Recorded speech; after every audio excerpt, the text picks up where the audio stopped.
Estás escuchando la homilía del día desde Magdala, Tierra Santa.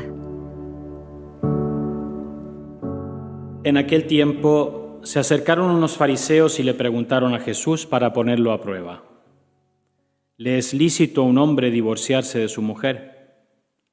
Él les replicó: ¿qué os ha mandado Moisés? Contestaron: Moisés permitió divorciarse dándole a la mujer un acta de repudio. Jesús les dijo: por vuestra terquedad dejó escrito Moisés este precepto. Al principio de la creación, Dios los creó hombre y mujer. Por eso abandonará el hombre a su padre y a su madre y se unirá a su mujer, y serán los dos una sola carne. De modo que ya no son dos, sino una sola carne. Lo que Dios ha unido, que no lo separe el hombre. En casa los discípulos volvieron a preguntarle sobre lo mismo. Él les dijo: si uno se divorcia de su mujer y se casa con otra, comete adulterio contra la primera. Y si ella se divorcia de su marido y se casa con otro, comete adulterio. Le acercaban niños para que los tocara, pero los discípulos les regañaban. Al verlo, Jesús se enfadó y les dijo: dejad que los niños se acerquen a mí. No se lo impidáis, porque de los que son como ellos es el reino de los cielos. Os aseguro que el que no acepte el reino de Dios como un niño no entrará en él. Y los abrazaba y los bendecía imponiéndoles las manos. Palabra del Señor. Gloria a ti, Señor Jesús.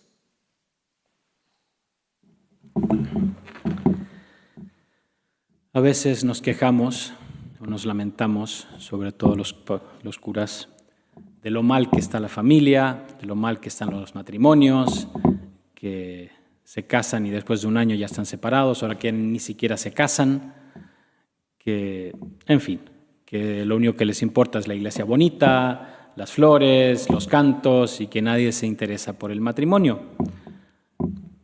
Se ve que nada nuevo hay bajo el sol, como decía el Coelet. En tiempos de Jesús también se discutían estas cosas, también sucedían estas cosas y por algo le hacen esta pregunta. Y creo que también nosotros tenemos la misma tentación de dejarnos llevar. Pues si todos lo hacen, hay que modernizarse, hay que estar, ya no podemos pensar como hace 50 años. De hecho, ¿cómo le explico yo a una persona que sus abuelos se divorciaron, que sus papás tal vez ni siquiera se casaron, y yo le tengo que explicar que el matrimonio es indisoluble, si no sabe lo que es el matrimonio? Y por eso Jesús no entra en la polémica, no entra en el caso actual cotidiano, va al principio, al fundamento del matrimonio, que es Dios. Dios los creó para que fueran una sola carne. Sí, Moisés les dio esta regla por la terquedad del corazón, y a veces tenemos que pedir que nos sane Dios de esa terquedad del corazón. Quisiera hacer una pequeña catequesis, prometo no pasar los 10 minutos, sobre qué es lo que son los 3 elementos esenciales del matrimonio, que están aquí en este Evangelio. Y que a veces en los cursos prematrimoniales se llama al abogado, al ginecólogo, al sexólogo, al psicólogo, al comunicólogo, a todos los especialistas habidos y por haber, para que hablen a estos que están ahí porque tienen que cumplir un requisito, si no, no se pueden casar. Y nadie les dice qué es el sacramento del matrimonio, qué son los elementos esenciales del sacramento del matrimonio y qué es lo que tienen que tener claro cuando están ahí delante del altar a emitir sus votos. Primero es la unidad, que sean una sola carne. Entonces el matrimonio es uno, y esto de las parejas abiertas no existe en la Iglesia. Para 2 cristianos, la unión legítima es el matrimonio sacramental, y es uno. Y si yo me caso con la idea de que, bueno, si sale una oportunidad la aprovecho, o tengo otras sucursales por ahí Y aquí, perdónenme las mujeres, pero a veces caen como niñas. Ah, no, es que el hombre necesita y no le basta solo uno, entonces se lo puede permitir. Estupidez. Si tú no crees que el matrimonio es para ser fiel y cerrar todas las demás puertas, no te cases. No te cases. Segundo elemento, unidad, indisolubilidad, que es lo más discutido hoy. ¿Cómo me puedo amarrar para toda la vida a una persona? No, es demasiado. Pero ¿cuál es el modelo que tiene la Iglesia? Cuando San Pablo comenta este pasaje del serán una sola carne, dice, esto que se dice del hombre y la mujer, yo lo digo de Cristo y de la Iglesia.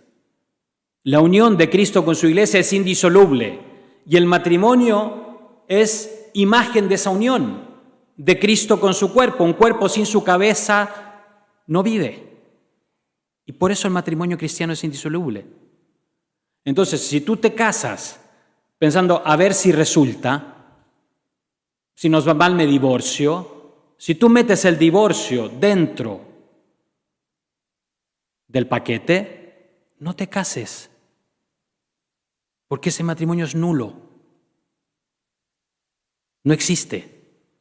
Si tú te casas pensando en que el divorcio es aceptable, que en ciertos casos, como me dijo una señora en una charla que estaba, el tradimento, la traición no se perdona. Bueno, hasta eso deberías ser capaz de perdonar, porque el matrimonio es signo de la unión de Cristo con la Iglesia, de esa donación de Cristo hacia su Iglesia. Y tercero, que es la parte final, los niños, dejad que los niños vengan. Si tú dices, no, es que los niños son muy complicados, me van a arruinar la carrera, después, entonces nosotros nos casamos, pero no queremos, si se te cierras a la posibilidad de tener niños, mi dispiace, disculpa, pero ese matrimonio es nulo. Claro, antes existía y casi que el matrimonio era como la justificación para tener relaciones y era solo en función de la procreación. También está equivocado. Las dos cosas juntas. El amor de los esposos, la unión de los esposos, pero también la apertura a la procreación. Dice Dios, los bendijo, creced y multiplicaos. Entonces son estos tres elementos que tienen que estar y que la pareja que se va a casar tiene que estar consciente de ello. Si eliminan, si descartan por cualquier motivo uno de estos tres elementos, ese matrimonio no existe. No existe. Y algunos me dirán, pero padre, sí, la Iglesia acepta la nulidad, que es como un divorcio disfrazado. No. Y aquí perdonen si recurro a un ejemplo del fútbol. Ahora está de moda el VAR, ¿no? Cuando hay una jugada media polémica, que lo que hace el árbitro va a revisar la pantalla a ver qué pasó. Pero no revisa lo que pasó después. Si hay un gol y está un poquito polémico, revisa qué es lo que pasó antes.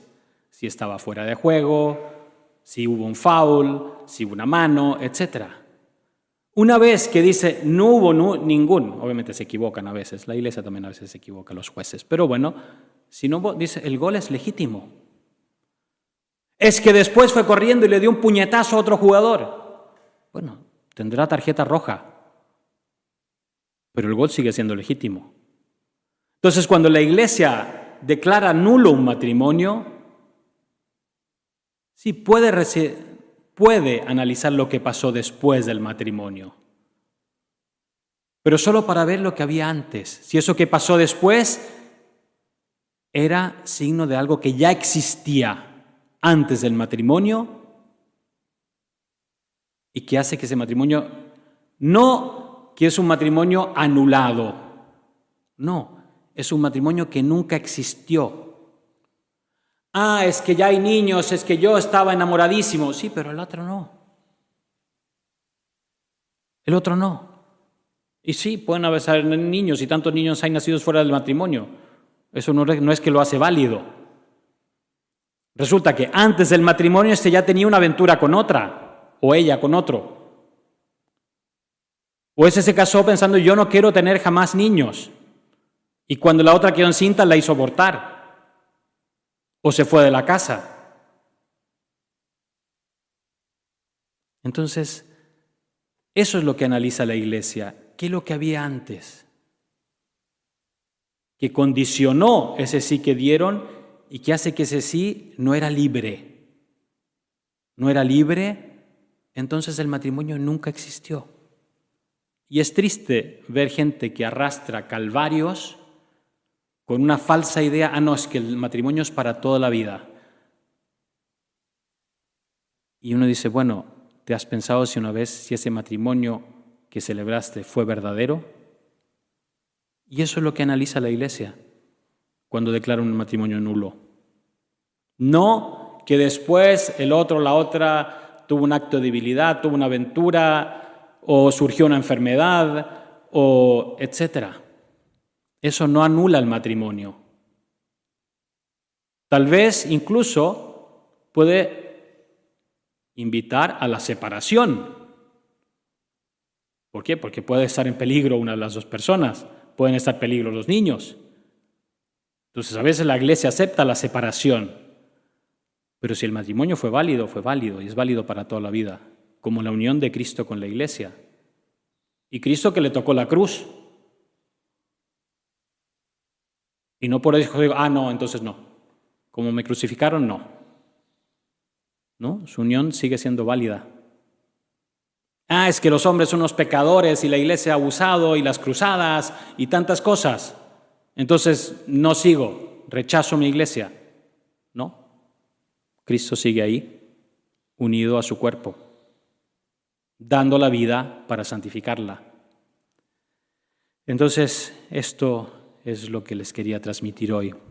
Estos elementos que a veces hay tantas cosas en torno al matrimonio que a veces perdemos lo esencial. Y por eso después se sufren las consecuencias. Y estos tres elementos son los que hacen nacer, cuando se viven conscientemente, un amor maduro. No es una sola cosa canónica o jurídica. Un amor verdadero, que dura, que tiene resistencia. Yo siempre le digo a los esposos, Dios crea las cosas bien y se hizo del matrimonio, que no lo inventó Dios, ya existía, hizo de esa unión del hombre y mujer un sacramento, es porque tiene resistencia, tiene capacidad de durar, como la Eucaristía, como la confesión, como el bautismo, como todos los sacramentos. Porque Dios da ese sello a ese amor y lo hace fuerte, fuerte como la muerte, como dice la Escritura. Crean en ese amor, fundado sobre el amor de Dios.